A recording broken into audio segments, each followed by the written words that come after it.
Tape Deck Media.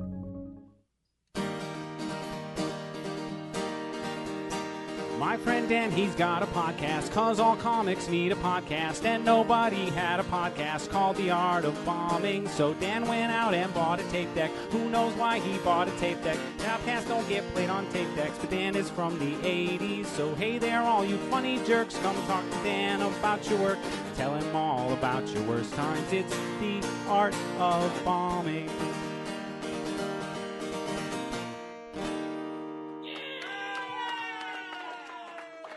Did you have any shows this last weekend? Were you on the road at all, or? I was on the road, but my only performance was back in Pennsylvania for my family, where I pretended to be a normal son for Father's Day weekend. Oh, that's always fun. Yeah. The family trips. Yeah, always a good time. Always a good time. Yeah, well, like, we'll get into this. I like to start off letting my listeners get to kind of know my guest, so I always start off with kind of the basic information, how long you've been doing comedy, where you started, and what inspired you to pursue stand-up comedy. All right. Well, I've I've been doing it for I just thought about this the other day because I told somebody, but it's been like 23 years, I think. Wow, that's 20 amazing. 23 years. And I'm 43, so I've been doing it more than half my life. That's amazing. Somehow it's just one of those things, like, you start and you're like, all right, well, I think I'll try and make a career out of this, and then you wake up one morning and it's 2 decades later and you're like, oh, okay, well, here we are. This is the career. Yeah. And, I've made so many like friends and done so much cool stuff. It's certainly nothing I feel weird about, but it is still kind of like shocking, because I was also somebody who, I'm still somebody whose interests changed a lot. Mm-hmm. But I never thought I'd be able to do anything for more than a year or two. But yeah, I started in Cleveland, Ohio.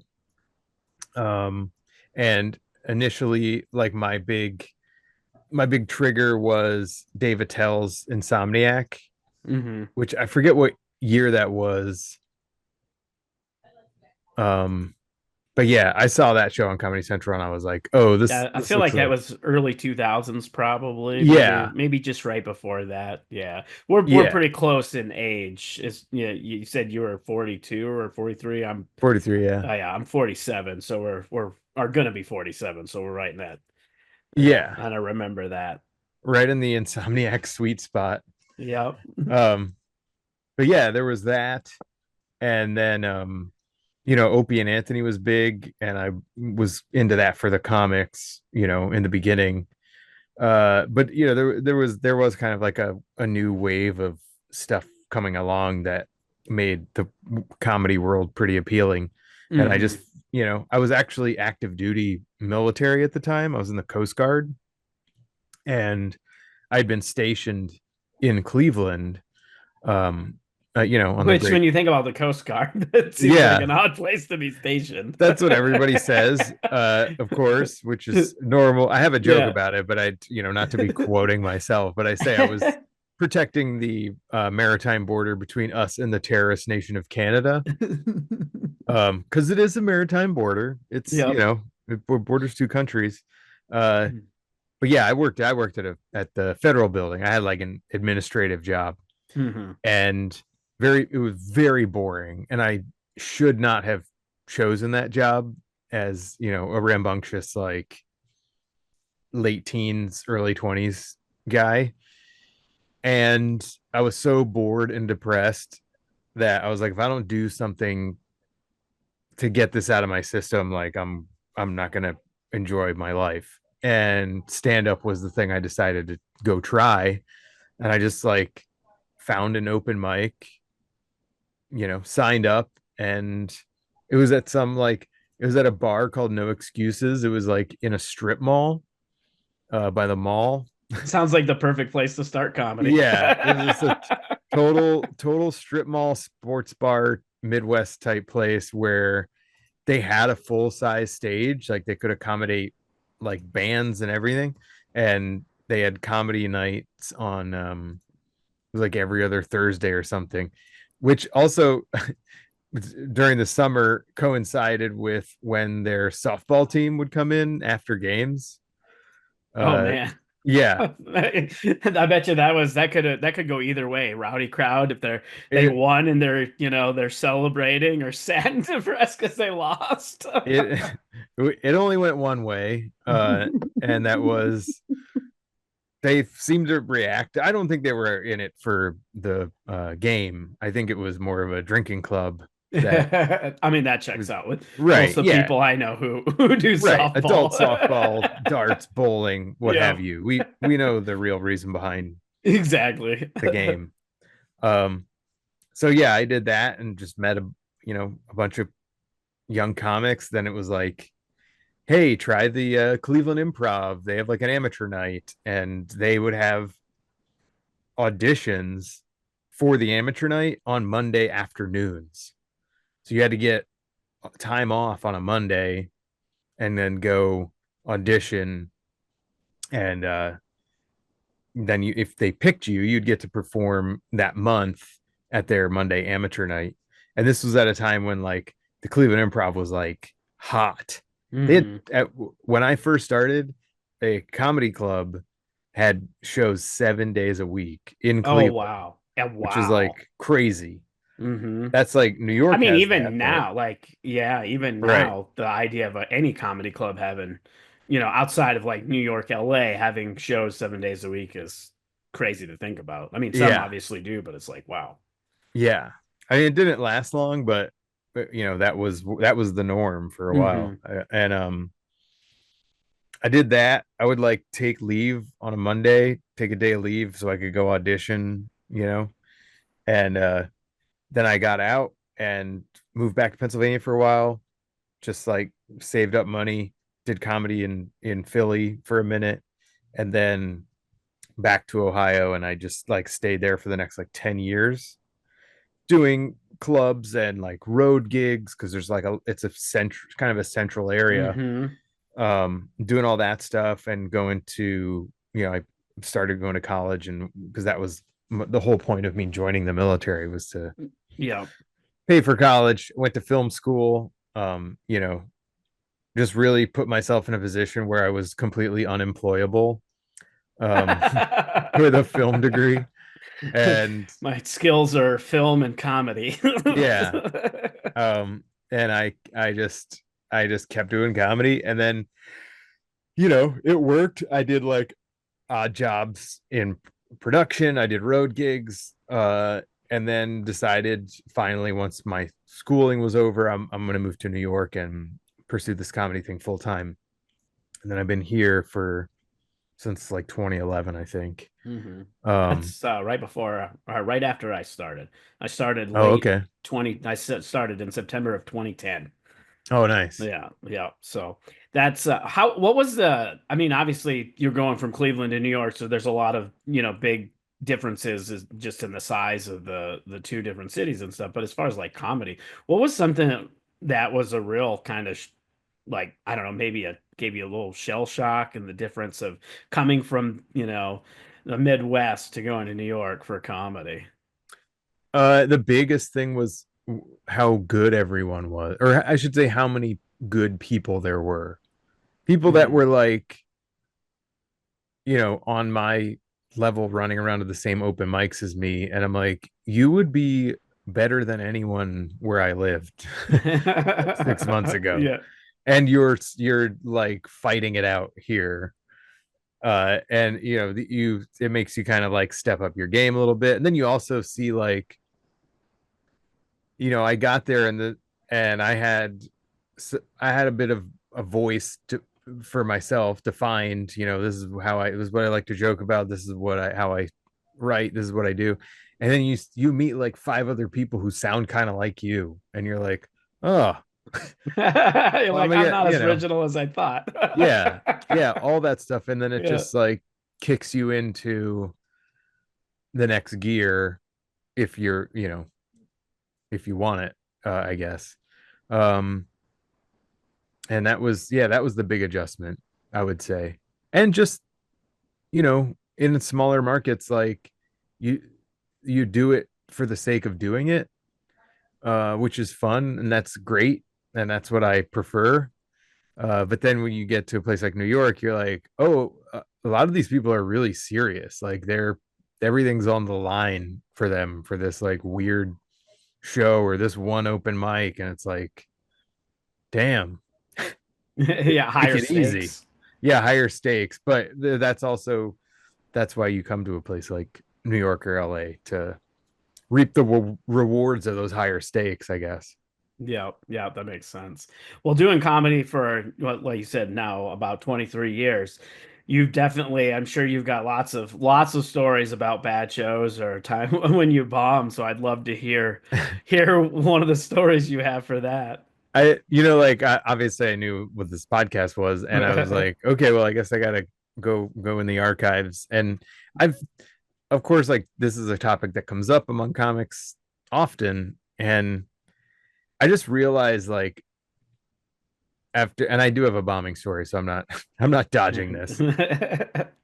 I just realized like after so long how it's just become another day at the office kind of thing, Yep, I totally understand what you're saying there. which I guess is good. But then I'm like, man, I'm thinking about like the level of embarrassment that I've suffered on a regular basis that would destroy most regular people. And that goes for any comedian, that you're doing the thing that would just like horrify so many people, and then subject to judgment for it. Hmm. And sometimes you just talk for an hour and it's awkward, and then you just go home and go to bed, and you get up the next morning and you're like fine. You think about it for a second, but anyone else that happened to would be like, I got to recover. I need 3 months to not talk to people because Yep. that was bad. That meeting, that whatever presentation I gave tanked or whatever. But I was thinking about the situations in which I bombed the most, where there was just no, where I'm just like, this isn't this. I don't know how to get out of this. Mhm. And for me, those have happened most frequently at colleges. Because I didn't really do colleges until I got to New York, and I ended up with a college agent, and I did a handful. And I should say, like, the ones where it went really well were great. But if I bombed at a college, it was the hardest bomb it could be. Because you're just, like at the time, I'm like 32-year-old dude. Just, I've never Mhm. been like a cool young guy. I like, Relatable. yeah, I just went like, I went from the military into doing stand-up comedy. Like, it's not, I've never been like Mr. Charisma, like young people love me kind of person. And my comedy idols were always older comedians, you know. Um, but I looked up, because I'm looking at my computer now. I did a college, let's see, March of 2014. It was Marist College, and the gig was so bad that the rep emailed my agent to like tell her how bad it was. And I remember doing it, and it was a typical college gig setup where it's like you're in some multi-purpose kind of room. Hmm. There's like the 15 weird kids who had nothing better to do that showed up, and not like, weird kids are usually my demo when it comes to comedy. Like, it's like the band geeks and whatever. But this was just a whole nother level, and I honestly don't know what happened. I can't tell you like what mental state I was in at the time that made this so bad, but I pretty vividly remember just starting the show off, and it's one of those things where you go like, I'm a little more of a written person. I don't do a lot of crowd work typically. Hmm. Uh, and that's how I usually start my shows. I just go right into it. And if it's going poorly, then I might try and relax and go elsewhere and see what happens. And that's what happened at this show. And I remember going into the set and just being like, okay, these kids have like a blank stare. This is not working. There's like one uh adult, or like staff member in the back that was just kind of like also noticing that this wasn't happening. And she's like got her arms crossed. All the lights are Oh on. no. Yeah, all the lights are on, by the way. Mean Fully mugging lit. you. Yeah. And like it was also like laid out like a lounge. So I'm like standing up on the stage looking out at 15 people in a room that seats probably 45 in like little couches and dispersed throughout the room. They're like in pajama pants and stuff. Um and I remember I used to do a bit about um where would describe my younger self or whatever. And I had the picture on my phone, and I remember that bit thinking that it would click because I was talking about being in marching band, and it didn't click. And I pulled my phone out to show them the picture of me, and like walked around to the things because I was just like desperate, like Yeah. 15 minutes into this thing. And it just there was just no recovery. They wouldn't answer any sort of questions. They just kind of blankly looked at me and smiled, and they were very polite. But here's the email uh, to my agent from the rep. Kate, the check should be mailed tomorrow if it wasn't cut Thursday and mailed out for Jim Tews. Just as a heads up, he did not have a good performance here at Marist. Our students didn't connect with him, and it was a short performance, maybe 45 minutes. Granted, it was an extremely awkward 45 minutes, but overall, I was disappointed as well. Were the students.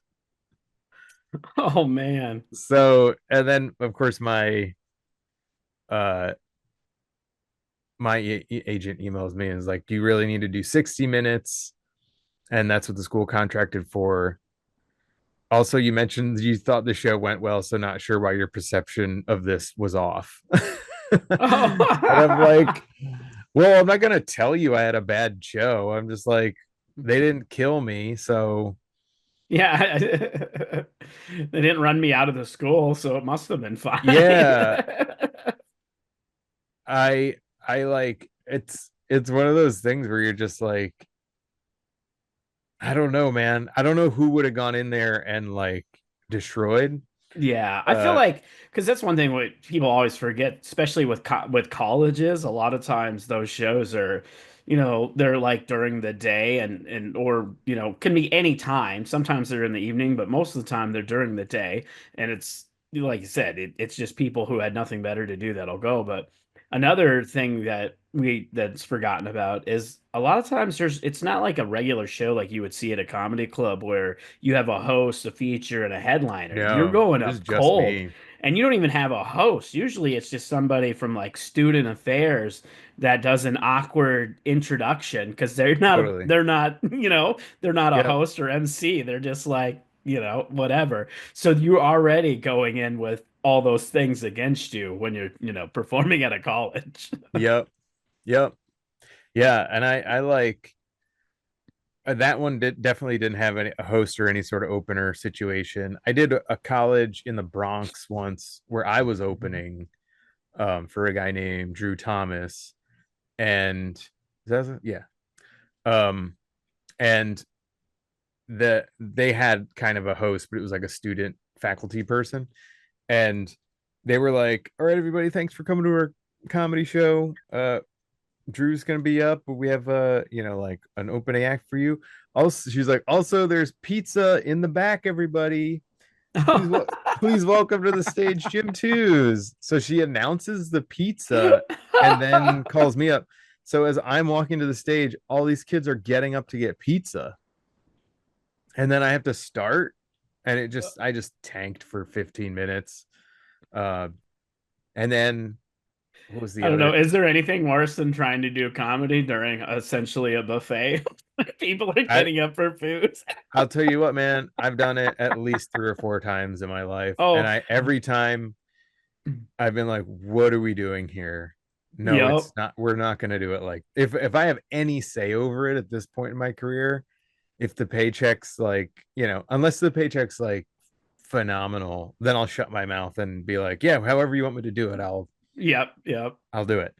But if I have any say in the matter, I'm like, "Nope, here's how we're doing it." Yep, exactly. That's how I approach a lot of like corporate gigs and stuff when I do Yeah, them. It's all about this is what it's got to have. If you want this to be it's still no guarantee it's going to be a good show because it's a corporate event or whatever. But right. obviously you don't tell that to the client, but you say if you want this to be a good show, these are the things that have to happen. And Yeah, one of the things is not performing while people are getting up to eat. Like maybe right after the meal, that's one thing, but yeah. not while they're getting served and serving themselves or whatever. Yeah, and it's like this isn't background music. Like it's not gonna. And then another college gig I did where I didn't bomb per se, but I didn't have a great set. But I did have an opener, and this was probably around the same time, probably within a year of this terrible Marist gig. It was at Lehigh University, and no, not Lehigh. I don't remember. It was in Pennsylvania somewhere.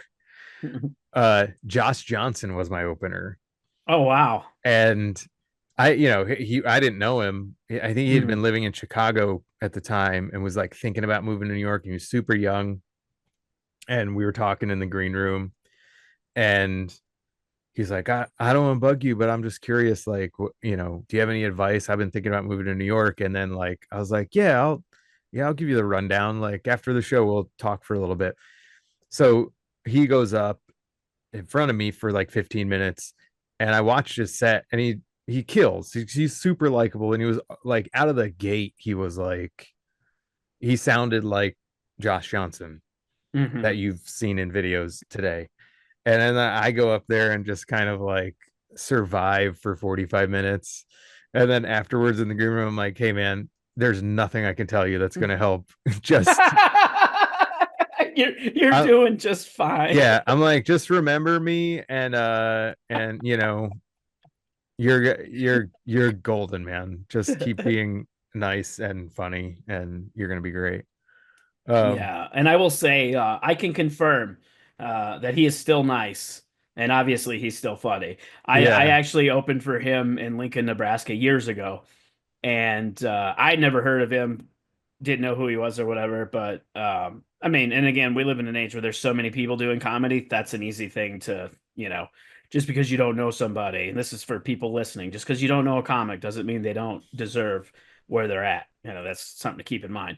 But I had never heard of him, but worked with him. He was super, super funny, just crushed. And he was just one of the nicest people. Fast forward, he's headlining the comedy club where I live in Northern Colorado. He was at the Oh, Comedy okay. Fort. I went to just to watch the show and kind of hang out. And after the show, I went up to him, said hi, and I was like, "You may not, probably won't remember me," and introduced myself. He's like, "Yeah, I remember you." Blah blah blah blah blah. And I was like, "Wow, that's amazing." I Yeah, had no expectations that he would remember me or whatever. And yeah, and then he just sat there with me and another comic for God, I don't know how long, but we just sat there talking comedy for the longest time. And yeah, still one of the nicest people I've met in comedy. So yeah, totally. yeah. So it's always nice when that happens. Yeah, for Because sure. we know in comedy there's some bitter people out there. Very much so. Trying not to become one of those is just the like is like, okay, you're at that point in your career. Just have fun with this. Like this is what Yep. it is. Don't get mad. What else, you know? Yeah, absolutely. Do you still do colleges quite a bit, or did you No, kind I of get out of that? I'm trying to remember the last time I did a college that was like booked like that agent doesn't she's got out of the business. I don't think because of me directly, but yeah, I haven't done colleges. I haven't tried to either because of obviously Yeah, yeah, yeah, yeah. I previous get that. Yeah, events. I get I it. like, Yep. well, I'm not gonna go to a college because if you have any sort of money to spend, it's better spent on somebody who's like famous on TikTok or something. Yeah, something Um, yeah, for sure. That's funny because that's something that's, it's a topic that comes up a lot on this podcast and just in comedy for me is like you got to know when to say no to a gig when you're not the right fit, and it's okay. There's been opportunities that have been presented to me and I'm just like, no, I'm not the right guy. and yeah, and doing your college with 20 somethings, I'm not the guy. Go hire a comedian that's a 20 something. They'll do much better than a right, middle-aged guy talking about divorce or whatever. right, yeah, and they're out there. They're Yep. out there now, especially now. Yeah. Like, Yep. yeah, I can't imagine being a college student and just seeing a 40-year-old man walk up on stage. Yeah, especially one that nobody's really heard of. Yeah, no, exactly, Yeah. exactly. Like, and on to top it all off, I went to college, but I had a very atypical college experience. So I have nothing in common with somebody who went like got left high school and went to college and like lives in a dorm. I was like 25 when I was like in the thick of my college experience. hmm I had an apartment and like, And already been in the military and out of the yeah, military. Yep. yeah. Yep.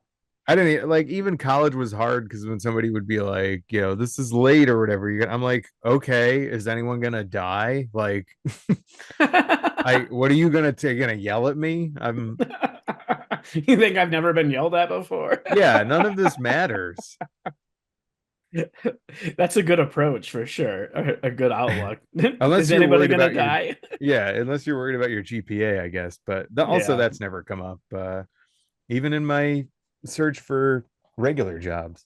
Yeah, I've never had anybody ask me about my GPA, but it's funny because it took a lot of comics will quit college to pursue comedy. I started comedy, and that's what got me to go back to college. Oh So wow.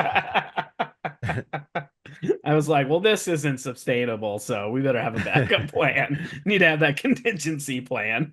Yeah. Oh, that's great. Well, you have an album. I believe it's your third album coming out on Yeah. Blonde Medicine. Let's hmm talk a little bit about that. So the album is called Jim Tews Without Pictures, and there is a special that corresponds to it. It's called Jim Tews with Pictures. And basically I have a background in art and animation. I was a caricature artist in high school at an amusement park before I joined the military, and uh, went to film school. I didn't study animation, but I'd always had an interest in it. hmm And then when the pandemic happened and we were all kind of locked inside for a while, I really dove into it and ended up kind of rekindling this part of my brain that and my love of drawing and thinking visually.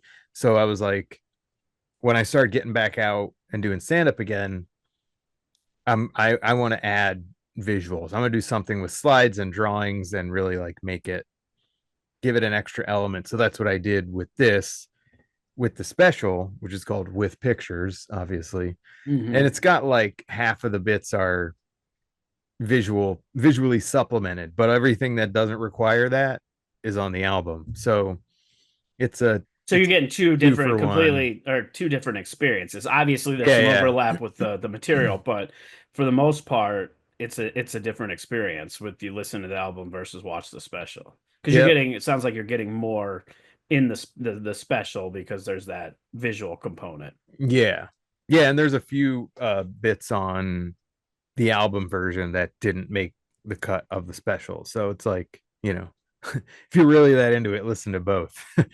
Yeah, no, Or, that's good. whatever comes into your purview is how you should listen to it. Yeah. But yeah, I go was ahead. just gonna say I think that's a great way to do because a lot of times when people put out a special or an album or they do an album but then they release it as a special, it's pretty much the same thing except video format. So the idea of having some material that's just on the album and then some material that's just in the special and they don't necessarily overlap is, because ultimately it's more content. Yeah, totally. And which is another weird thing to be thinking about, like Yeah. You're like, how's this? What else can I get out of this? Whereas like Hmm. previous two albums, it was just like, well, I got enough material to put an album together. Let's get in a room and throw some microphones up. And now it's like, all right, well, we got to do that. And then I got to like call in favors from my friends with cameras from film school and from working in like production stuff in Cleveland, get them all in a room and shoot this. And then I'm going to edit it. And then I'm going to keep track of everything. And then I'm going to make, Do all the make things. clips from it. I edited the special myself. And last week I spent 2 days recutting it for vertical, which Oh, yeah. Yep. is Which like, is I'm like, oh my God, I hate this. how was it challenging to edit your own special because you have to watch because for me as a comedian, even just listening to my sets or watching sets, it can be pretty hard. But to do like a host special and be the one that has to be like, well, that wasn't good enough, or it shouldn't be in here or whatever, was that pretty challenging or? Yeah, that was tough. Like eventually you kind of disassociate and you're hearing your own voice and seeing your own image, but you're just like, you know, robot mode. Hmm. And then same goes for like cutting stuff out. It's like, okay, you got to be honest with yourself. Like, did that really hit the way you wanted it to? Can you get rid of it and still have everything make sense? Hmm. Or, can you get to the next bit? Does it, and then I have like make my wife watch pieces of everything to be like, hey, should I cut this? How does this sound? And then she Always watched. nice to get that second opinion. Yeah, you got to do Yep. that, and Yep. friends too, sending them like cuts of things, and the the hard part really was just like culling all of it together, and then like doing stuff that I'm not as comfortable with, like color correction and things like that. It's like, but it is what it is. I like doing that. I like making things. So it was great, but it's a lot of work, to put something out on that level. But I also my stamp is on it, good or bad, which I like. Yeah. And when does this come out? When does the album come out The, versus when does the special? they're both out. They came Oh, June they're 6th already was out. the yep, June 6th was the release date. So the special's on YouTube. Um it's doing all right Yep. considering I had like 1,000 subscribers, maybe a little more than that. And it's gotten a nice bump, but I'm Well, happy with it. that's So great. Well, we'll make sure we put a link, obviously, in the show notes here as well. So hopefully cool. people will, not very many because, we're not like a huge podcast, but hopefully some people will go check it out. I'm definitely going to go check it out because Thank I you. like the aspect of the visuals and stuff. I just Thanks. worked with a comedian. He does a lot of fundraising for animal rescues, and during the pandemic he kind of did this thing called clay, clay informed or Foley informed is what he called it. He's comedian Clay Foley. He was actually on the podcast a couple weeks ago, but he did this thing where he was doing visuals and writing jokes or whatever, and now he's incorporated that into his act. Oh, And this was nice. the first time that I had seen him do this live, and it was fun to watch, having that Yeah. visual element. Yeah, everyone's used to having like a second screen now for one reason or Hmm. another. So I also feel like getting people in a room where they can't drift mentally, or even like filling in those mental gaps between me describing something and then being able to show it to people who aren't filling in those gaps mentally on their own. It's and I don't know, I feel like I found a way that works more naturally to the way my brain works. So it's only taken 23 years, but I'm still figuring new stuff out, which I don't know, that part of it's always exciting to me. Hmm. Yeah. Well, this has been great. We're gonna wrap up here. Obviously, we want people to go check out your album, check out your special. Where else do you want to direct people?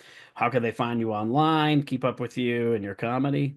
Just at Jim Tews on Instagram and Jim Tews on YouTube. Yeah, I'm trying to put more random stuff up on YouTube. So awesome. All right. Well, thanks for doing this. Thanks, Dan. This has been a Tape Deck Media production. Thank you for listening.